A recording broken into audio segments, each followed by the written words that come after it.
The Bite Me podcast is coming right up, and it is brought to you every week right here on YouTube by Freedom Boats. It is the best shallow running boat on the water, and there is a model perfect for you. The Chiquita 14, the Eagle 16, the Patriot 18, the Commander 21, the beautiful Warrior like I have 23, or the big boy that runs so shallow, the General 26. Chet Moore and Pooty can customize it however you'd like, and there's a dealer near you, whether it's the Boatyard in Kemah or dealerships in San Antonio, Beaumont, Corpus Christi, Port O'Connor, Houston, and Aransas Pass. Freedom Boats or freedomboatsusa.com.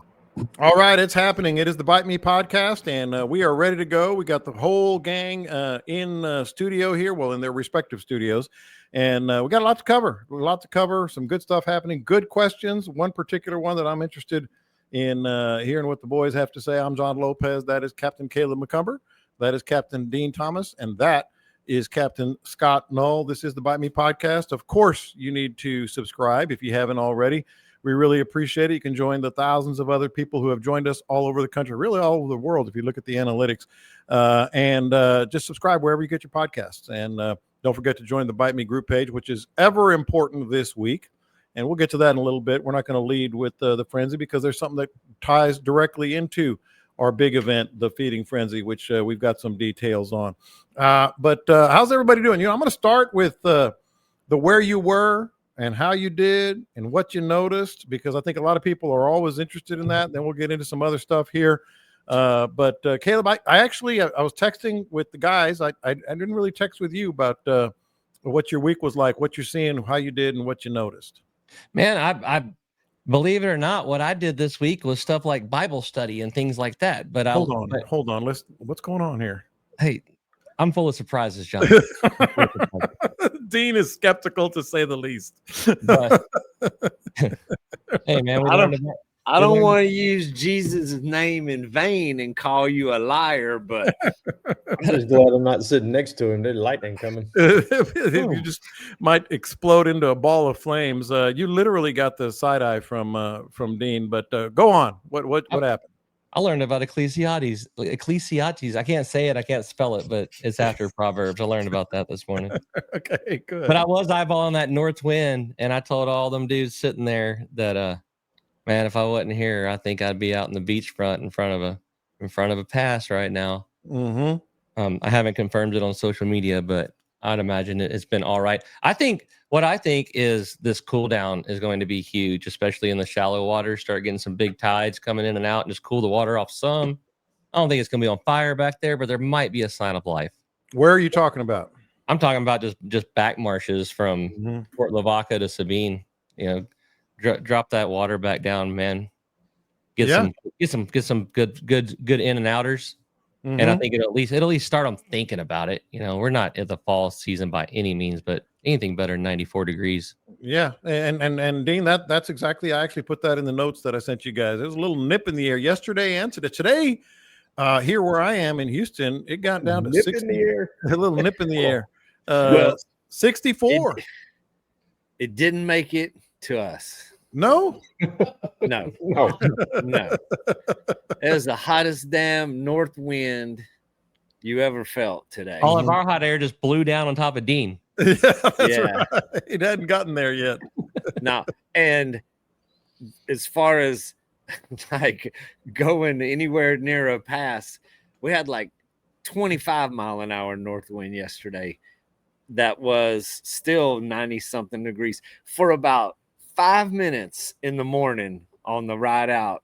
It was I was like, man, the weather's changing. But there you go. As soon as we got around the corner, it just turned to hot wind. Today was a little less wind, but still quite challenging for fishing the flats.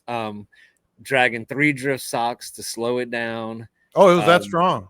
Yeah. I mean, it's windy. And then, I mean, our tide is a flatliner. I mean, it's high, but we don't have any fluctuation in the tide. So maybe there's an anticipation for coming up in the future, a little something. But no, we didn't have no nip in the air. We had north wind and full moon.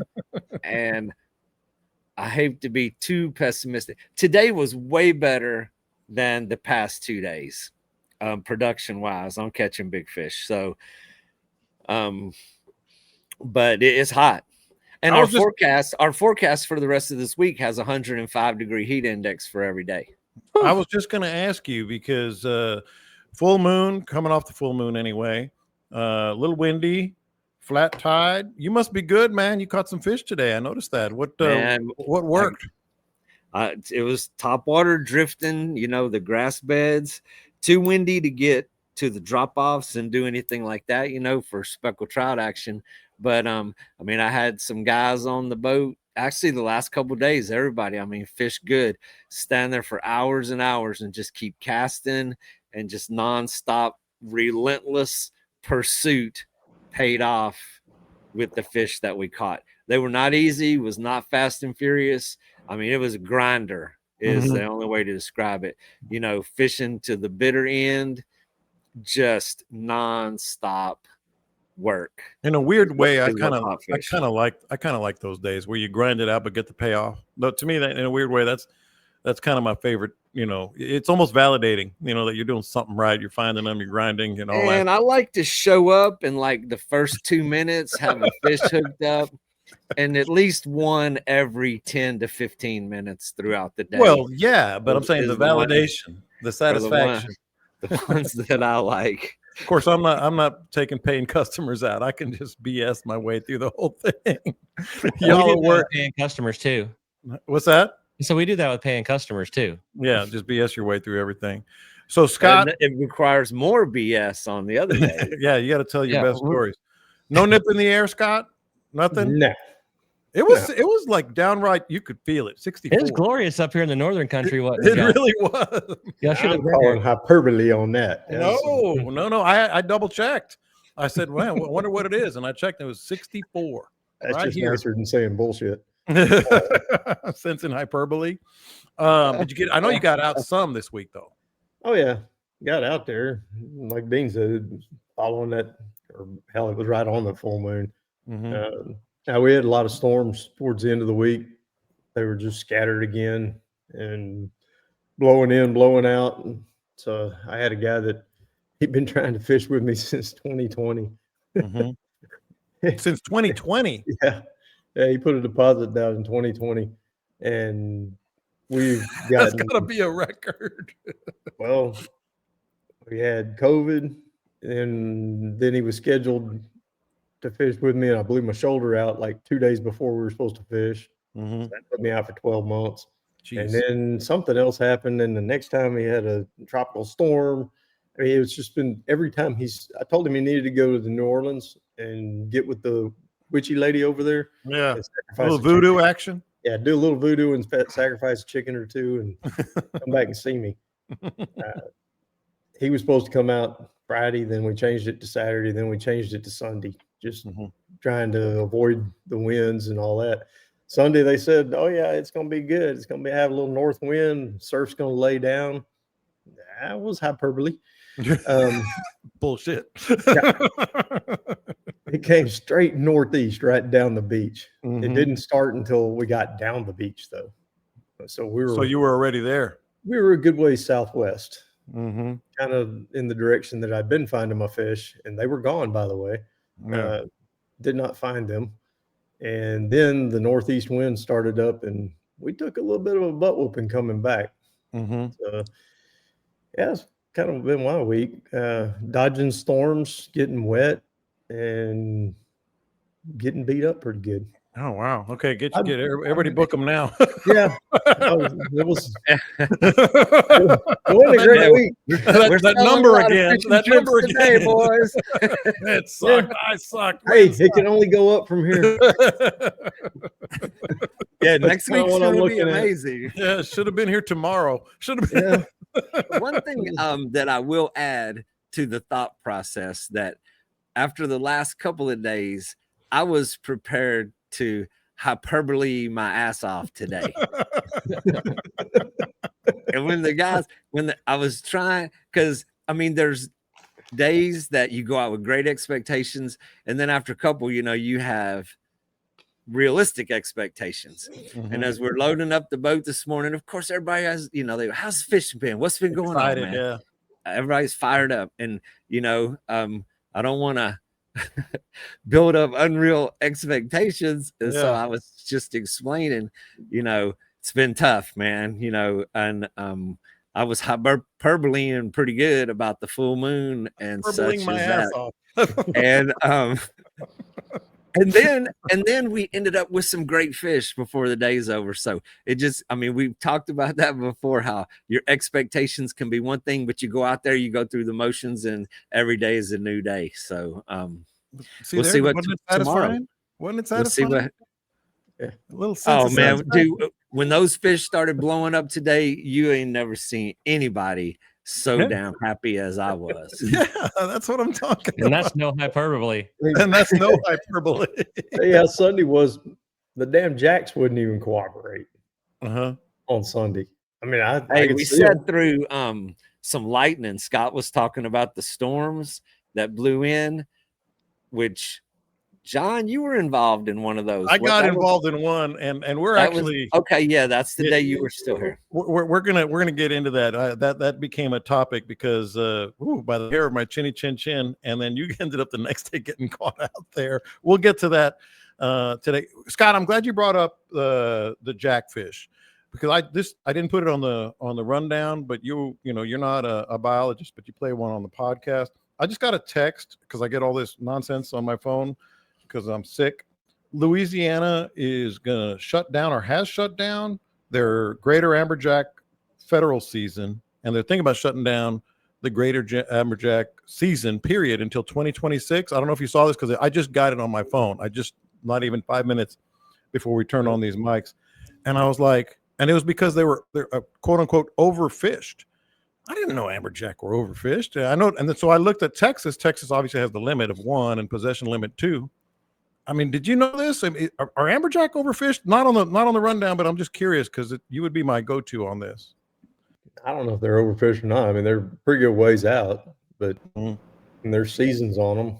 So I never had a problem going out and catching an amberjack in the past, but it's been a few years since I've done it.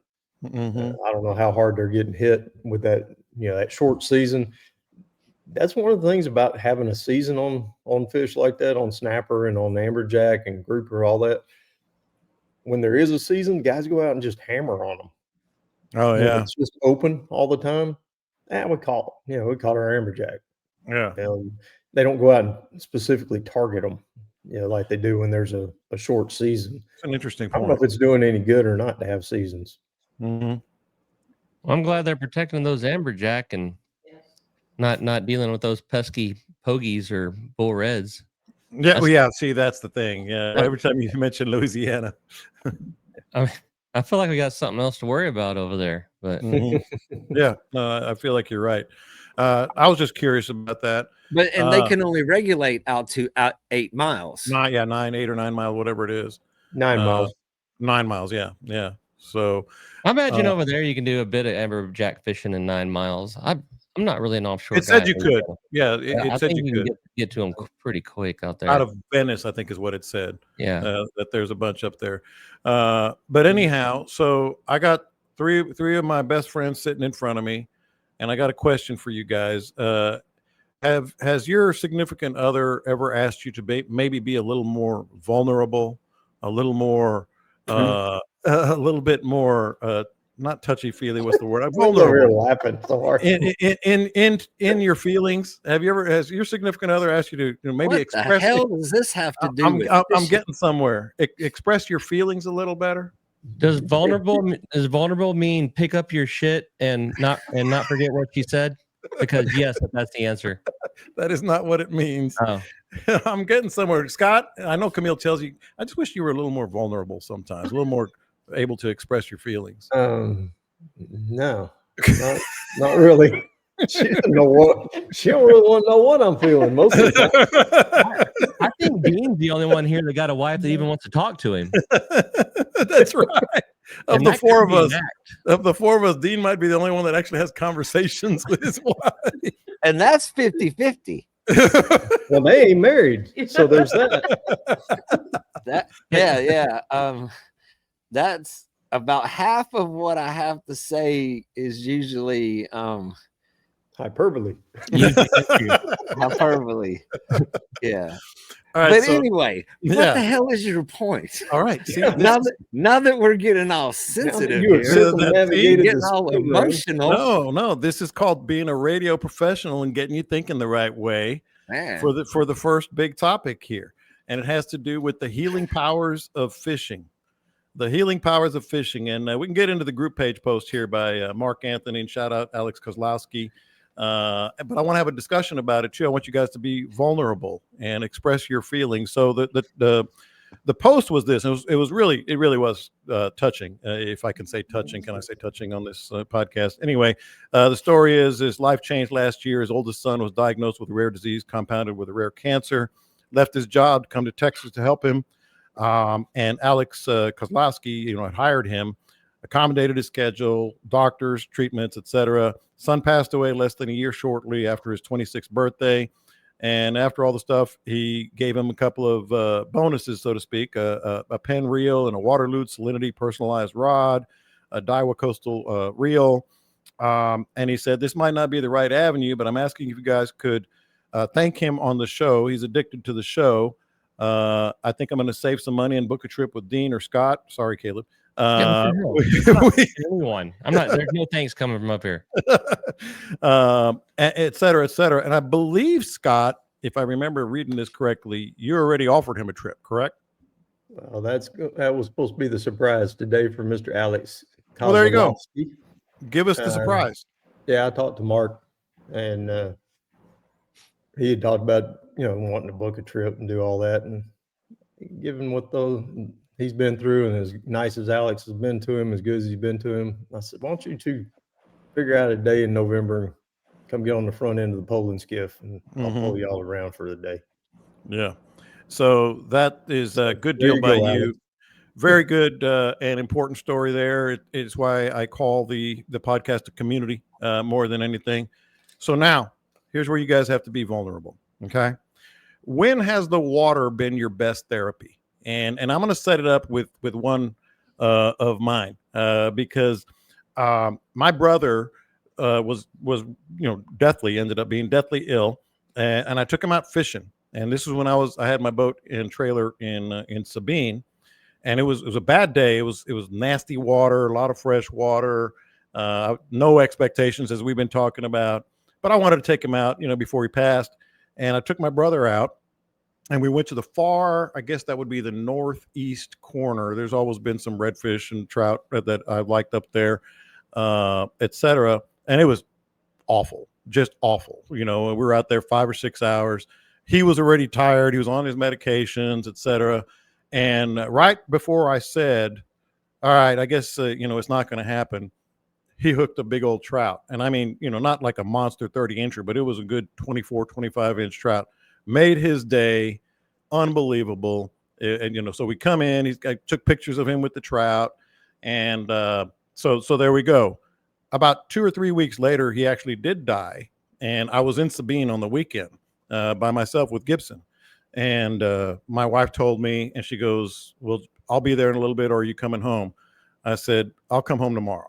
And I just got in the boat. I was, upset and all that stuff, sad. I got in the boat and just took off, in the boat, just to clear my head.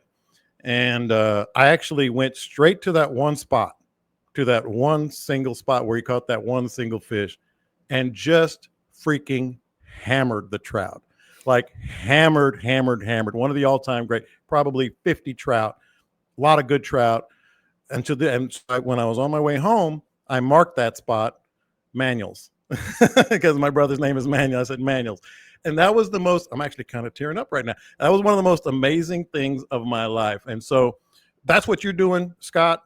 That's my story. So I wanted to ask you guys, when has water been your best therapy? Scott? The whole time I worked in homicide.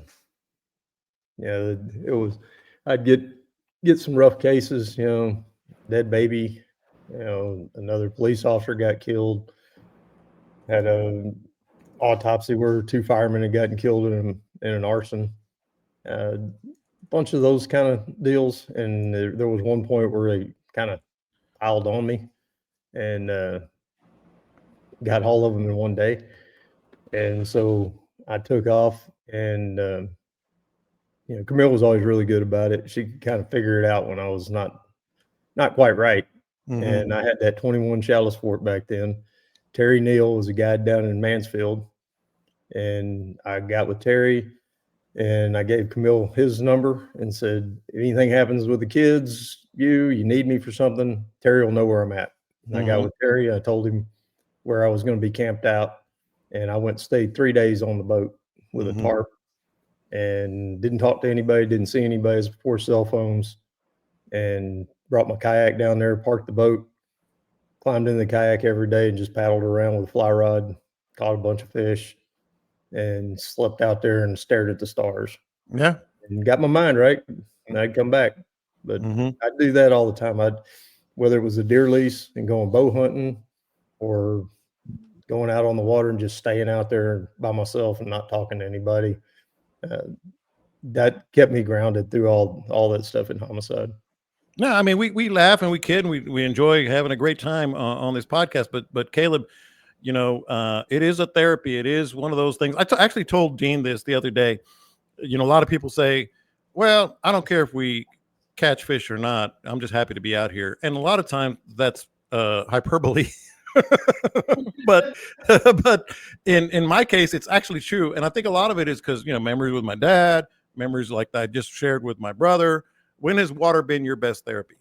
Man, I know this is gonna come hard to believe, but I struggle with a bit of anxiety, and I can make every molehill a mountain. Scott and Camille really won't believe that thing. But it doesn't matter how little of a light thing it is. It eats me up inside.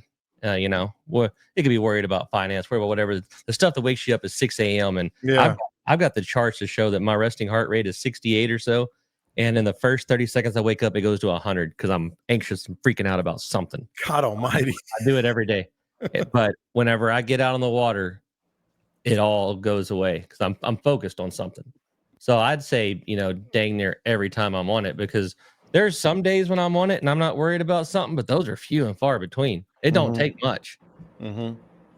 I mean, I don't have any, my dad fished here stories or nothing like that, but it's just a mild piece of making the negative voices quieter and I don't even know if I say the positive voices louder. I think all the voices just shut the hell up and start helping me look for a fish. I think you're right. And Dean, I'm curious on yours now, and certainly our listeners are on the live stream here, which you can subscribe to, of course, are weighing in. And I'm sure our listeners on the podcast will weigh in as well. But Dean, I'll take it to the point of, as soon as I make the turn off of 59 in Tivoli and turn left to start, that last little chunk on the way to Aransas Pass, I can just feel it. What about you when water was a therapy? Man, the water has been lifelong therapy for me. And it actually, the reason my guide service is named Slow Ride Guide Services is because in high school, I had high school friends that were killed in car accidents, actually 2 separate incidents. And so during those years, we would visit the cemetery where they were buried, and we would pull up there. And so we were a child of the 80s. Of course, we would play slow ride and just hang out with them as if they were there. So when I started my guide business, I actually named it Slow Ride Guide Services as a tribute to my friends who were no longer with me. That if I was going to get to enjoy what I do as much as I do, I kind of wanted to include them in that. And so that is it started then. And even more recently, last year, lost my brother-in-law to cancer, who was a lifelong fishing buddy of mine. I mean, I knew him since I was in junior high school. We grew up together, raised our kids together, fished together for as long as we could. And then lost my mother just 2-3 months after that, who she took me fishing and was always a part of fishing as a child. So, man, there's not a day that goes by that when I'm on the water that I am not reminded or thinking of those people that are not with me. It's amazing, and I'm loving the stories that are coming in. I'm sure we'll love the ones after we post this. But here's the other thing, and it's going to lead into our feeding frenzy discussion, because that's frankly the entire reason I had the idea to come up with it now 3 years ago. But I'm curious, and Dean, I'll actually start with you on this, because all three of you, I'm sure, have similar stories. What about when you're captaining, maybe even just complete strangers that booked you, heard you on this podcast or wherever, came on the boat, and you could tell, you could tell that trip meant more than just catching fish. Dean, I'll start with you. You've heard Mark Nichols on the podcast, and he's caught more fish and changed the fishing game like few others. Mark and DOA Lures have everything you need and want on the water. That's what we use. DOALures.com is the website. Of course, you got the classic DOA shrimp, but top waters as well. I'm a big fan of the PT7. You see us using that all the time. That is DOA. Get to a retailer near you. They are all over. Or go to DOALures.com, and be sure to listen for Mark Nichols on this podcast. They have revolutionized the fishing industry, and they keep doing it. DOALures.com. Man, when you're out there, I mean, we share a lot of stories. You have a lot of time to talk, and you do hear different reasons for why they're out there. There's also been several occasions where people have brought ashes of their loved ones because their wish was to have their ashes spread in the bay or spread at a time that meant so much to the family. Many people also venture to the water just for soul searching purposes. I mean, they're drawn to the edge of the water to reflect on all types of challenges in life. And I mean, you see them down here along the causeway. On occasions, you'll see somebody with a car just parked at the water. They're just sitting there leaning up against it, staring out there, just looking at the sky, looking at the water. And you can just tell that they're in one of those moments where they're looking for an answer for something. And the water, for some reason, does attract people that are in a challenging time in life, just to go and sit and think about things and look at the water. Scott? Yeah, Camille just pulled up a deal from the science behind Heroes on the Water. It's on their website. And the therapeutic program did some studies, and 95% reported increase in stress management skills, 90% reported increase in self-efficacy, which that's soul searching, and 91% reported a positive impact on their personal relationships. Hey, that's coming straight from the veterans and first responders who've been involved in Heroes on the Water, and just getting them out there on the water in a kayak and hanging out. I mean, I don't know what it is about it, but it sure does good for the soul. Yeah. I can't tell you how many trips I've had over the last 20 years where I was told ahead of time that this is Dad's last trip. This is my uncle's last trip. And I've taken quite a few of those. Some of them we've had a hard time even getting them in and out of the boat. Just getting them situated on the boat, and they don't even get up. They don't cast. They just sit and watch the son or the nephew or whoever fish. It's cool, but it's hard. At the same time, because you know where everybody's head's at, and you're just hoping that you can make it into a good day for them. Yeah. How about you, Caleb? Man, I'm not going to get too into the details, but a while back, I just randomly invited a friend of mine that I'd never invited fishing with me once. And we went out and had a pretty good day. And at the end of the day, he was, telling me how he had been going through some really rough times. And that day he needed it, and it picked him up and might have changed his minds on some crazy decisions. And I didn't see that coming. And God works in mysterious ways on stuff like that. Yeah. So I promise we will laugh on this episode like we laugh on every episode, but I thought it was important simply because of that. The post that was on Facebook. Maybe this will make you laugh. Dean, I've actually told my family that I want my ashes spread on the water, so I'm gonna go ahead and let you choose where where to spread them. I'm going to spread them on that engine block where you broke the back of your motor. Put some there. On that little shrimp boat wreck. Put some on a top be water. Your eternal resting place right there. This is the wrong podcast, John, but do you mind if we kind of dilute your ashes a little bit with some of those pellet smoker ashes? Yeah, no, that'd be great. Yeah, that'd be great. The Bite Meat podcast. Yes, a little bit of that. Put some on the engine block. Put some on a popping cork. Put some on a top water, and I'm good. I'm good to go. Well, and I said that's going to be the lead in. I do want to give an update on the feeding frenzy here, and then get into some other topics, including those funny looking clouds that we saw last weekend. But we are less than 2 weeks away from the feeding frenzy. I haven't gotten the latest. I probably will today or tomorrow. RSVPs. But we are over 380 RSVPs, over $14,000 raised for on the raffle already. And I want to mention, because this is important, $14,000. I think it's $50 a ticket, and that's what 200 and somebody help me out here, 70-ish tickets, 272, something like that. So you have a 1 in 272 chance to win a 60,000, whatever it is, boat, the Freedom Patriot 19-footer with the Coastline trailer and the Suzuki motor, plus thousands of dollars of other raffles that we're going to draft. We're going to have like 4 or 5 raffle drawings. Of course, the rest of them are going to come after the boat. We don't want not anybody to be eligible for the boat by their ticket being pulled. What is it? That's 280. 280 tickets. That's it so far. Wow. 1 in 280 chance to win that, and thousands of dollars of other raffles. Then we're going to have the silent auction stuff, which is pretty dang incredible. I actually saw the kayak this weekend that is going to be raffled in the live auction, and it's a bad boy. It's a bad boy.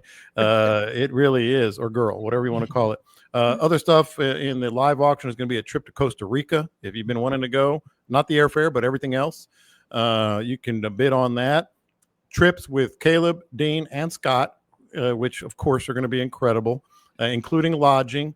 And Dean's, I believe Dean's is going to have use of a golf cart for the entire weekend as well. So you can have the golf cart and the trip with Dean and accommodations. Those are on the live auction. And then silent auction stuff. And I'm looking at a pile here. I've taken a big old pile of stuff down to Aransas Pass, put it in storage already. I know all 3 of you guys have stuff that we're going to bring down to Aransas Pass. So less than 2 weeks, September 20th. Anybody seen the long range forecast yet? Scott, again, we're going to turn to you. Have you seen anything on September 20th? I'm not looking that far ahead. It ain't been right more than 2 or 3 days right now.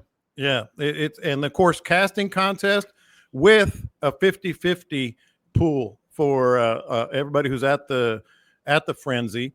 You're going to be able to put, I think it's $20 in any of these guys' buckets, and if they win, you get half of the money that is of all 3 buckets. You're going to get half. And just to let everybody know, they don't have to be present to win the boat. No. The raffle, a lot. Yeah, the raffle, the boat raffle, you do not have to be present to win. You can buy online and all that stuff. Buy some tickets. Yeah, all that stuff is on the Facebook group page. Sometimes I call them the pinned posts that are at the top of the page. I think sometimes on your phone, they just call them featured posts, but you can get there. It's easy to navigate. So yeah, man, very excited. I'm running around with my head cut off. I got like 5 places I got to go this week to pick up some stuff, but it's all for a good cause. And back to how we started this, Texas Boys Outdoors. They take Shriners kids out fishing. I'm sure you've seen some of the videos, as well as first responders and veterans. Obviously, Heroes on the Water does that. We just heard from Scott talking about that. It's going to be a big time. We're going to have 500 people. I've been exchanging emails with coasters down where it's going to be down in Aransas Pass. We're going to have the food for everybody. The first 200, we pay for the food. After that's just $15, and that'll cover it. That's all we care about. We're going to have some special events, maybe a couple of special announcements that even Caleb, Scott, and Dean don't know about yet, but that's my little secret. And all kinds of fun stuff. Drinks, you're paying for the drinks. I don't want that liability, but we'll pay for the meals. One more thing. We're going to have what I thought was one 6-passenger golf cart, but we're actually going to have another golf cart, a 4-passenger, donated by Dean, that are going to be, because there's going to be a lot of parking. You may not know this. Carrie texted us. Based on the look on his face, he did not know that. So we're gonna have two. Where are we gonna get that? 2 golf carts to transport people to park. There's plenty of parking, but sometimes you got to park up the street. So 2 golf cart transports in case there's anybody that just wants a ride or elderly or whatever it might be. So very excited. Caleb, you've been kind of looking like you want to say something. No, I'm very excited. Mhm. I always want to say something, but it ain't stuff I should say on here. Okay. So, hey, has anybody heard from Flash? Is he invited? Flash is invited. That might be one of the special events. That might be one. Yeah. A little octagon going. Screw the casting contest. That's right. Dean's face. Somebody just texted Chef Gonzo. What? It's like my golf cart. We're using my golf. Yeah, we're using your golf cart. Talk to Carrie about that. All right. Do you want to go to the law and the spirit of the law, or funny looking clouds? Let's go to the law and the spirit of the law for 400. All right. There's the law, and you get to answer first since you were the first to answer there. There's the law, and then there's the spirit of the law. Let's talk lights, and including especially we're talking about those what do they call the bar lights? The Light whatever. bar. Light bar. Yeah, light bar. There was a post on the group page about this. You know, when to use them, navigating, primary waterways, not seeing another boat. It's one thing if you have your light and you need it. Caleb, how do you feel just in general? What should our listeners know about light bars? I wish I had that Charlie Robinson song, Bar Light, Bar Bright, queued up right now. That'd be good. I think the spirit of the law and the law is the same dang thing. Big, bright white lights facing forward. And I think there were some questions about the barges and the people running spotlights, and those aren't fixed. They're moving around and everything. And somebody said something about, well, what about when the barge blasts you? They're typically blasting you because you hit them with a light bar. I know this answer. and they will knock you right out of your boat with that thing. I think that there's an argument to be made for safety with those things. I think if you're running across a bay or something and you need them on for, PVC poles and that kind of stuff and everything, it makes perfect good sense to use them. I think running them whenever you don't need them doesn't make much sense. And even most of the time in the intercoastal, in the dark, unless it's just a new moon, you can see better without that bar on than with it on. At least I can. I can see the shine on the water. I can see dark things coming at me. I turn on that light bar. I'm glared out from the floor of my boat. I can see as far as that light reaches. But, I'll flip it on, off and on every now and again to check for reflectors. Mm-hmm. But as far as the spirit of the law and the law, it's the same damn thing. Now, I get it that the law is made because a white light is supposed to mark the back of a boat. So you see a white light, that means there's a boat in front of you going away from you. And when there's the portable star coming at you, it quite obviously isn't the back of the boat. Mm-hmm. But I've been told that they can write you a ticket for each bulb in that bar. So if you got 36 bulbs in that light bar, they can get you for 36 counts of whatever it is. I've never heard anybody getting a ticket for it. But at the end of the day, don't run it when you don't need it. Have a good damn excuse whenever you do have it on. Can we have law versus common sense discussion here? Yeah. Because the law is what it is. But if you're going, if you see another boat coming at you, you've got to know you're blinding them with the light. And I mean, I use mine periodically, just like Caleb said. I'll cut it on for a second, but it really does affect your night vision. So if you turn it on and you're staring at this white light, everything is lit up. When you turn that thing off, you're blinded. You can't see shit. If you are running with it on,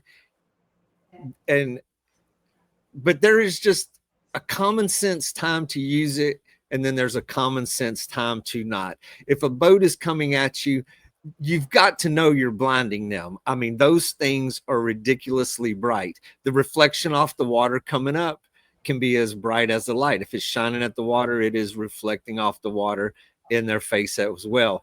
And the barges and stuff, I mean, the barge is a spotlight. A light bar is beaming a wide angle across the entire horizon. I mean, it's not shooting just a spotlight, and the barges are using them to locate the next markers. Absolutely critical for those guys. But totally agree with Caleb. If you're running in the dark, once your eyes get adjusted, you can see just as good, and I would almost even say better than running the light bar continuously. If you're coming up to an island, if you're about to hit a narrow pass, if you're pinpointing a turn, cut it on, hit your turn, then turn the thing off. But you know, anytime you're shining in it in another boat coming at you, you've got to have more sense than that. So The Scott, offenders you're talking about are the ones that turn the light bar on in the marina. yes. Oh no, yeah, that was what I said also the other day. It's like the most ludicrous thing is people that are running light bars in the harbor. But I don't know. They think, you know, they paid so much money for this damn light, Gotta and use it's it. dark, and I'm going to turn it on. And then here's another one. The disco lights that are inside the boats. Easy. Hey, eat next. Scott, what do you think about all this? Go ahead, Dean. Go ahead on, Dean. Scott. What's your Dean, go ahead, Dean. I got disco lights. It is not. Mine changed colors and waves and beat with the music. If you're tied up at the yacht club and everybody is got the music on and man, party lights, I'm all about it. But Nice pivot. running across the bay with your little blinking lights and lit up inside the boat, that is not Caleb's helping. going, you yeah, I see. do that. I do that. That is not. Listen, Linda, if I'm on the water and it's dark, okay, something has happened. Whether it's early in the morning, Larry Higgins has really taught me into something dumb, or it's after dark in the evening and I've been in a situation all evening. I'm going to enjoy my lights, dude. And when I turn mine on, Dean, inside my motor, every hole in my motor glows and blinks. Oh, I've God. seen it. Well, Oh, I'm Unicorn familiar. fart right out of my exhaust when I turn my lights on. And so And the water glows look. too, Dean. The lights, like the underwater and the engine lights in the back when it's running and that spray's lit up, that's cool. But and the floor under the console, all the disco lights What about inside under a the mid boat tower where you can see it make even better? absolutely no sense at all. My I look It's like a the same lava lamp dude. going across the bay, It's- dude. It's the same dude Scott's that for is wants the entire bay to listen to his music, look at my pretty lights, look at my light bar, but that compensates for not catching fish. I Dean, guess. show me on this top water where the man with lights touched you at. Because I know Dean well enough. This is directed at one or two people. He don't care that much about the lights. So Scott has been patiently waiting with a smile on his face. I do got to tell you a couple stories here before I get your take on these lights, etc. So the other day, it's been about 3 or 4 weeks now. I put on my party lights in the marina. Once we pull out, I turn them off. But Dean was with me, and so I immediately put on Highway to the Danger Zone as loud as I could, and we're cruising down toward the bay, down the channel, and then I promise you, there were no boats in front of us. And as we throttled up, I said, "You could put the light bar on right here," and I turned it on for a second, and he turned to me, he goes, "No."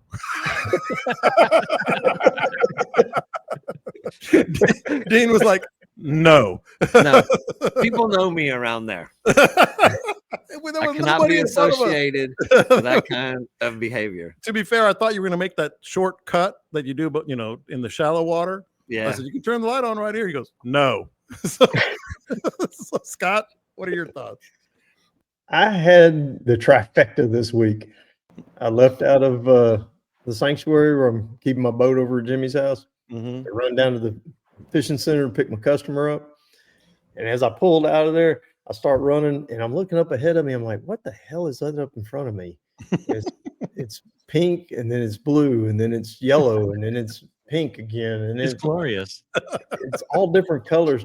And I come up by, I'm running a little quicker than he was. And I've got a light bar. I do not use it. I've turned it on a couple of times. This shit blinds me. Mhm. I mean, it reflects off the front end of the boat. And I mean, I can see the water. Okay. Yeah, that's great. But I can't see anything beyond that light. I have no idea what's coming. Mhm. And so anyway, I'm driving along there and I finally caught up with it. And it was a boat. I may have been Caleb. It was running with all these disco lights on and shit. Stereo was playing. Feel good, play good, baby. Prime time. Yeah. It was 6 a.m. and there was, I mean, they were rocking and it was ridiculous.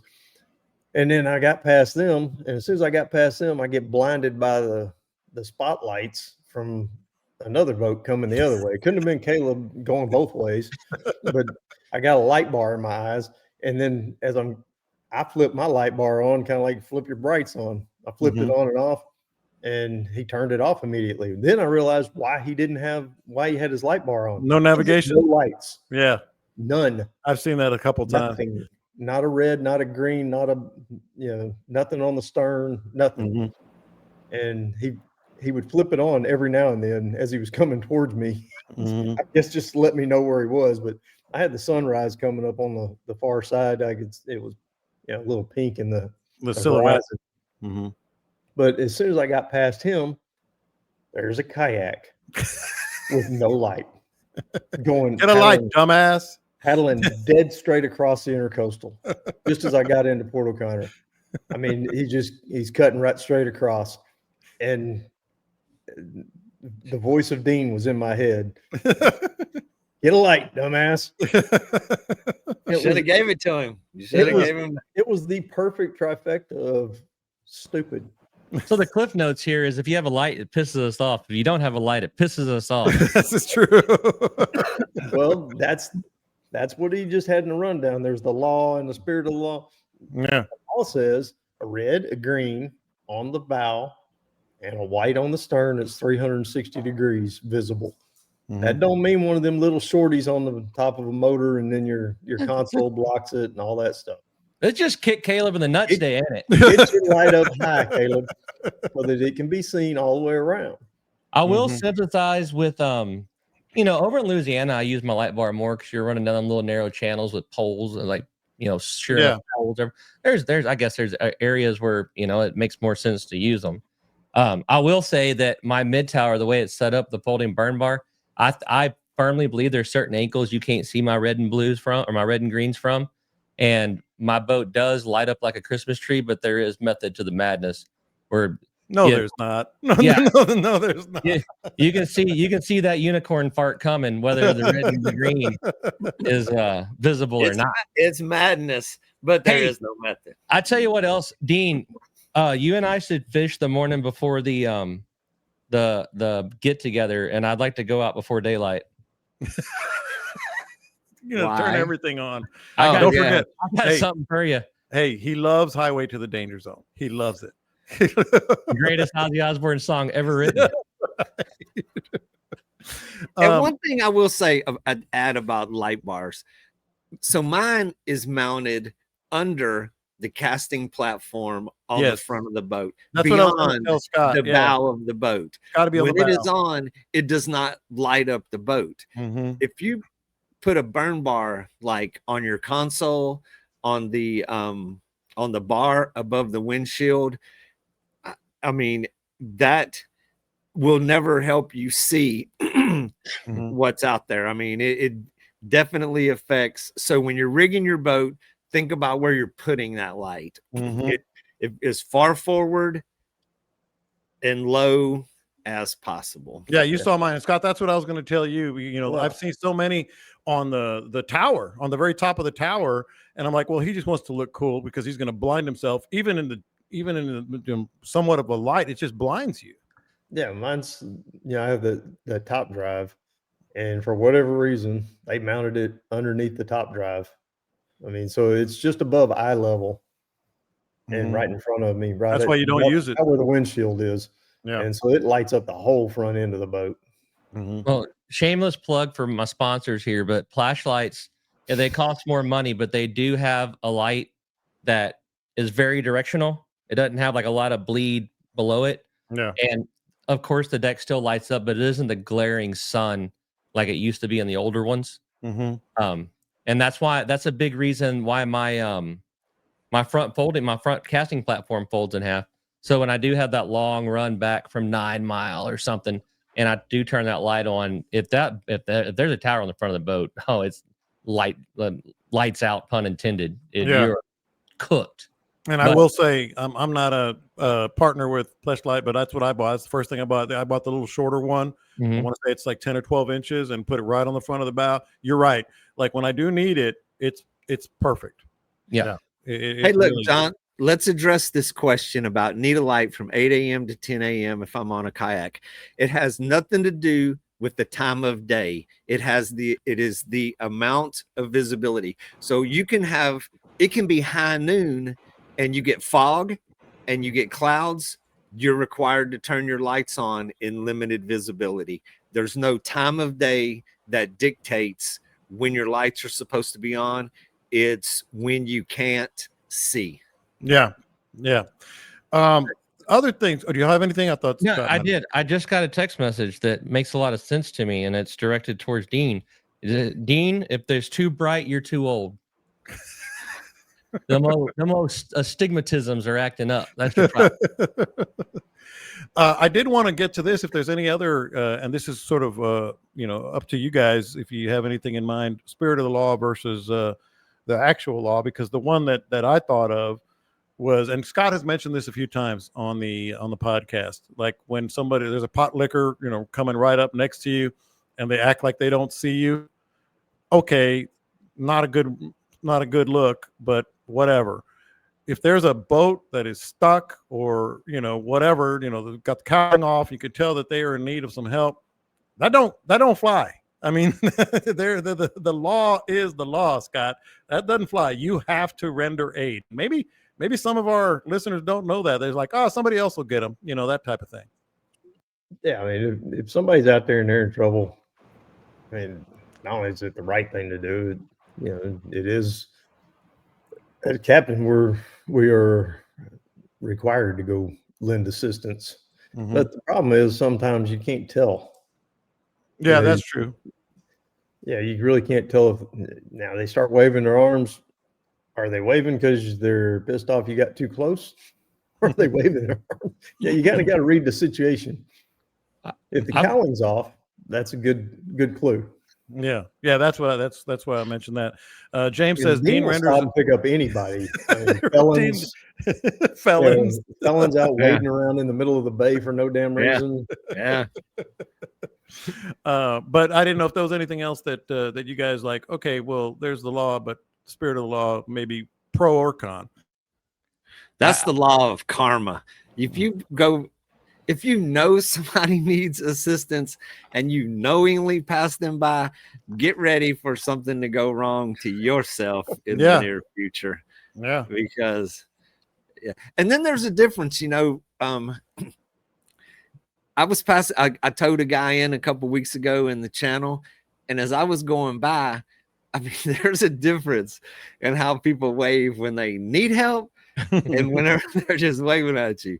It tends to be a little more dramatic, a little more, hey, help me, kind of a wave. So you never want to leave somebody out there broken. It's going to mess up a small portion of your day, but there has to be a camaraderie out there amongst with folks, and a good deed goes a long way. We also grew up in a different time, Dean. Oh yeah, that's true. There was no towboat. There was no sea tow. Yeah. The only thing you had was other boaters. You spend the night out there. You spend the night out there if you don't get help. And in those back in the day, so the friendly wave, boaters pass each other, they wave. Back in the day when nobody had a cell phone and nobody had this, that wave was a confirmation that I'm good, or there was a legit camaraderie amongst boaters. Nowadays, nobody gives a crap about nobody. And that's just the simple fact. However, I have really been trying to bring back the friendly wave. Every single boat that passes me by, hey, I give them the high sign. Hey, how you doing? Get a light. Get a light. Except for kayakers without a light. Except for kayakers. I waved at him too. Have I ever told y'all the story of how I met Adam Weller, who is always in our chat? Yeah, I think he might be here today. Go ahead. We were putting into a back lake, and I come around a corner. I got 2 or 3 customers with me, and there's this boat just sitting dead ass in the middle of where I need to go, and it's shallow. I gotta go, and I tell my customer, I said, "This is the idiot we talk about that parks in the middle of the cut. This is him right here." And I yelled at him, "I need to jump," and they both start waving back and say, "Yeah." I was like, well, at least they're cool about it, y'all. And I hammered it, smoked them. Boom. I get about 300 yards past them, and my customer tapped me on the shoulder, and he said, "I think he said he needs a jump." I was like, oh. So I turned around, went back over there, and sure enough, they had a dead battery just sitting right in the middle of the canal. Hey, y'all need a jump? Yeah, why'd you drive past us like that? I didn't. Trying to get you off that reef, boys. I don't know. Yeah, the waves. I know you're good. Or on a reef, you know. Or yeah. Let's talk about the most important thing between you and that potential fish of a lifetime. Lines and leaders. Seaguar, truly the best. They've been doing it at the highest level since 1971. People always ask, what do you throw? I throw Seaguar. The double structure fluorocarbon is virtually invisible in the water and has exceptional strength and castability. And if you love and trust Seaguar Fluoro, you're going to love the braid. Man, bait casters, spinning reels, inshore, offshore, it's the absolute best and the only braid I throw. It's Seaguar, the best quality, the most trusted name in the game. Get to a great retailer near you like Fishing Tackle Unlimited or Anglers Anonymous. Visit Seaguar.com. That's Seaguar. Seaguar, always the best. All right, do want to get to the funny looking clouds because this was, boy, you talk about good karma. I don't know how I deserved it, but so we were out there actually on some fish, nothing great, but on some fish with my son, and catching some trout. And all of a sudden, I look back there and I'm like, okay, let's keep an eye on that. I didn't even open my radar, my weather app, and then I see another group of clouds, dark clouds from the opposite end coming in. And he goes, I think they're moving in the other direction. And I said, they're not moving in the other direction. Let's go. And so we booked it, probably about a 15, 20-minute run. And I'm telling you, and Dean can attest because I got in right before he did. As soon as my boat got underneath the marina cover, all hell broke loose. I mean, I could not have been luckier. I ended up sitting there for over an hour as a torrential storm was on us. And Dean, you have the back end of this story, and then the next day you weren't quite so lucky. Yeah, well, and I was probably less than 5 minutes behind you pulling into the marina.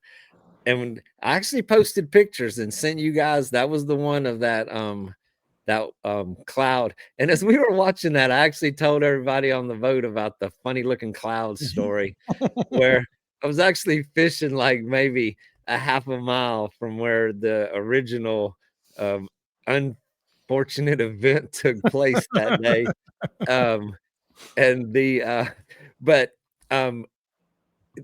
The thing about that one is, as it was coming towards us, it was building beside us as well. And so the lightning came out of almost like the clear part of the sky. So there was like a second storm that was brewing. And then I'm sitting there and I'm telling the guys on the boat, I was like, man, I said, we don't want to risk this. I said, if we can run to the marina, I says, we can come back. I said, it is much better to be there wishing we were here instead of here wishing we were there. And so, yeah. And that day, I mean, when we sat there, whenever you were down in your slip and I was in mine, I mean, I couldn't even get up and unlock the gate. And that lightning was cracking right over our heads. So excellent decision to not be out there. However, the next day, not so excellent. The storm that brewed cut me off from my escape. And it was actually more frightening in the sky.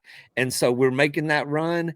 And I mean, it started raining and it was getting worse. And I was telling the guys, it's like, man, I don't want to cut y'all short. I said, but we can't really sit here through this. And I got like halfway back actually pulled up behind Hog Island because it's a big island. It's got a lot of good windbreak. And so we parked up against the bushes there, let the storm. The good thing about that one, there was no lightning. It was just pouring down rain. We had no lightning on the second day. If there would have been lightning cracking off, we probably would have just had to take it and get in. I would have kept moving towards shelter. But yeah, we pulled up there, let it rain. And then in the end, 15, 20 minutes of rain. Then we had beautiful sunshine and we went back to fishing for the rest of the day. Yeah. But I think the story here, Scott, is this time of year, more than others, you got to be light on your feet, man, because it's not like a front. It's not a front that you see and you can gauge and go, okay, here it comes. We got about a half hour. No, it's a little spot here that all of a sudden they come together and you're toast. You got to be light on your feet this time of year. Yeah, I watch the cloud tops quite a bit, and when I see them getting tall, it's like, here we go. That, and I judge things by what I can, can I see the water tower in Port O'Connor? Nope. Well, we're not going to Port O'Connor right now. We're going to stick around out here for a little bit. That's the only good thing about these here lately. Most of them have been pretty isolated on the shore too, and pretty small. Yeah. They have had some water spouts in them from time to time. That one y'all were talking about, I was looking at it from a different angle and watching it go get y'all. It had a couple of water spouts on the backside of it. And they were more like San Antonio Bay. But I was out on the beachfront watching all that occur. And as soon as Dean said that, sure, some funny looking clouds, I started looking around. Oh no, it's happening again. Like, I had one that was building up just to the north of me there, and I was watching the cloud tops, and they were getting tall and still going up. And that's when I told my guy, I said, I think we're probably about out of time here. We were towards the end of the day anyway, but it was time to go on, head on in. The other day when I had the fly guy out with me, he hooked a jack. It was a big old storm over Port O'Connor, and we couldn't see the town, but it wasn't over us. And he hooked a jack on a fly, which you all know how long that takes. Yeah. By the time he landed that thing, the storm had moved over and was on us, and we landed it in the pouring down rain, and then took off for the jetties and headed in the other direction and just got around it. I mean, it was bright sunshine and pretty, not a mile away, mile and a half. Man. So that's how you got to deal with it in the summertime. Yeah. And just keep your head on a swivel, keep looking, and that little thing in your pocket, that little radar, sure has been coming in handy lately. Yeah, you can see them developing. It was actually kind of funny because we've been in this drought forever, and whenever it was kind of a new experience, man, I was like, I don't know what to do. I was like, what do we do? Wait a minute, rain. And the second day, I was way more prepared to make the decision. So, but it didn't work out. First day it did. Yeah, kind of. You were better prepared, but you screwed up. But that's the difference between it building behind your escape route or in front of your escape route. Yeah, you have to make the decision a little sooner. And the other thing for our listeners is not just be light on your feet, but do what Dean did. You know the bay you're in probably, or at least well enough. You see things, kind of plan that. Okay, if I get caught, I'm going there. Whether it's you got to have a bail out. Yeah, whether it's a dock at somebody's. I've done that. I've told the story on here where I wrote out a nasty one in somebody's dock or an island with a lot of cover or something like that. You gotta have that alternate plan. We were talking about that too with the guys on the boat, and I told him, I said, if the lightning is cracking, you just have to get lower than your buddy over there. Yeah, Dean's done that to me before. Dean paddled a kayak laying down. Laying flat on his back and was still paddling. And I glanced up and said, what the hell are you doing? He says, getting lower than you. You know what every man for himself in that situation. And you know what I always tell my people on my boat, we'll be fine as long as we don't have any rods in the boat. So long as we're not Throw on a all- boat. As long as we're not on a Throw all boat, your fishing poles overboard. we'll be fine. Worst one I ever saw was San Luis Pass at that old KOA camp. We all ran from one of these little pop-ups that was full of lightning. I mean, that thing was popping. And it came in from offshore, and everybody ran into the KOA camp. We all nosed up there. There's just enough room for now. There's probably 10 or 12 boats sitting there.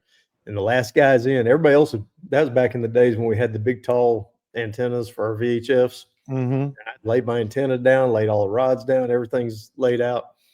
And these guys pulled in there and they left everything up because they got in late.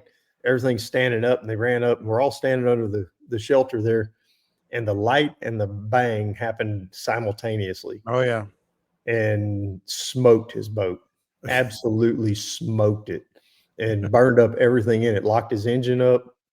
I mean, everything in that boat was toast. Mm. Rods busted. It hit the antenna. And Oh. just traveled through the whole damn boat. And I'm telling you, after it was over with, went out there and his engine was fried. It was locked up. Wouldn't turn over. Jeez. Yeah. That day when we were sitting at the bad. marina the other day, that lightning it was cracking as soon as it lit up. It I know. was way too close for comfort. Yeah.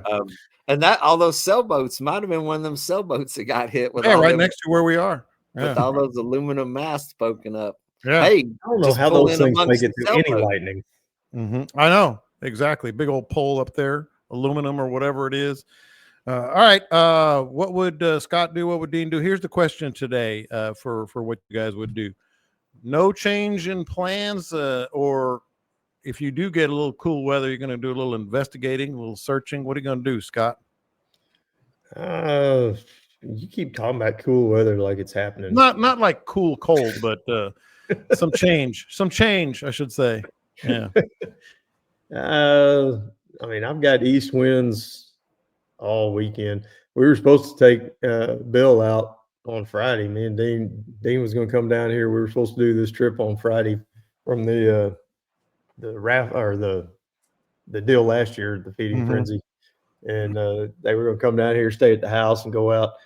And it is dead east at 2.4 at 5 seconds, 2.5, 2.7 at 5 seconds. That's a little dicey. as hell. Yeah, it's a little dicey. And so we put that off for a couple more weeks. I'd have to say I would stay in the bay and do a little wading or do a little poling. I mean, the winds aren't terrible, but they're straight out of the east, so that would suit me just fine for poling. Yeah. Go get in there and start poling down the shoreline with the sun coming up at my back. It's all bright sunshine. If you're wading, you can wade with the wind at your back and the sun at your back. Those are kind of my favorite mornings. Those are great. Those are great. You got plenty of sunshine over your shoulder, and you got the wind at your back to make a long cast. Works out good for sight casting. And Dean, I'm guessing you're going to be drifting 15-mile-an-hour winds, 10 to 15. You might be doing some drifting, or no? Yeah, I don't see me shifting gears due to this yet. And over the next couple of months, it's going to come up in conversation a lot with us, you know. But this one is not enough to shift any gears, just drifting in the wrong direction. Yeah. And what kind of drift anchors are you going to have? Got them shootouts shooting out. Baby. We've got some personalized ones, not personalized, well, logoed ones. Customized. I can't even testify that they work. I wonder why. I hadn't even seen one yet. They're badass. I'll send you the link. You can order one. I'll give you 2% off. If we ever cross paths anytime in the near future. Yeah. Well, that's a good way to put it. Put a bow on it. We are going to cross paths with 500 of our closest friends at least on September 20th, less than 2 weeks away. So big fun show today. We covered a lot of stuff, covered a lot of ground. Appreciate it. You guys, we will see you soon next week. Of course, same time, same place. We never miss an episode. You guys have a great day, great week, great weekend. Catch them up. We'll talk to you next time. No hyperbole.